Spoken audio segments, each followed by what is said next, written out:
Hello everyone, আসসালামু আলাইকুম সবাইকে। তো আজকে চলে আসলাম হেলদি একটা কারি রান্না করতে রান্নাঘরে।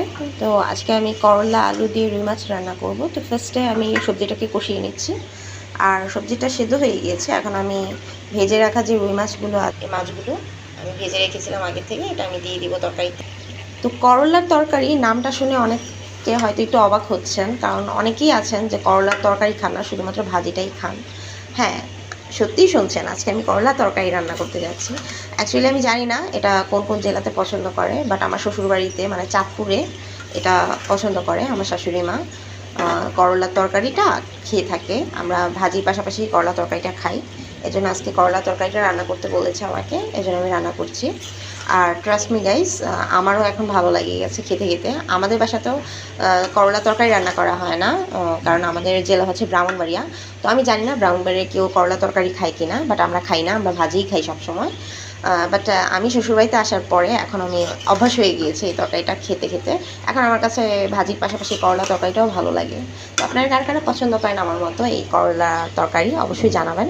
আর কোন কোন জেলাতে এটা বেশি খাওয়া হয় সেটা কিন্তু জানাবেন। তো এই তো আমি মাছের সাথে তরকারিটা দিয়ে দিয়েছি, এখন আমি পানি দিয়ে দিব। তো গাইস, আমি এই যে ফাইনালি পানি দিয়ে দিয়েছি, এটার মধ্যেই পুরোটা তরকারি মাছ এখন সেদ্ধ হবে। দেন মাখা মাখা ঝোল হলে আমি লবণ টেস্ট করে নামিয়ে নেব, জিরা একটু ফাঁকি দিয়ে। আর মনে রাখবেন, করলা তরকারি খেতে হলে অবশ্যই একটু বড় সাইজের যে করলাগুলো থাকে না, ওগুলো রান্না করবেন, কারণ ওগুলো তেতো কম হয়। আর কেটে সবসময় একটু পানিতে ভিজিয়ে রাখবেন। যদি লবণ দিয়ে ভিজিয়ে রাখেন তাহলে করলার তেতোটা আরও তাড়াতাড়ি চলে যায়, তাহলে রান্না করলে খুব একটা তেতো লাগে না। আর করলা তরকারিতে একটু আদার চাইতে একটু রসুনের পরিমাণটা একটু বাড়িয়ে দিবেন।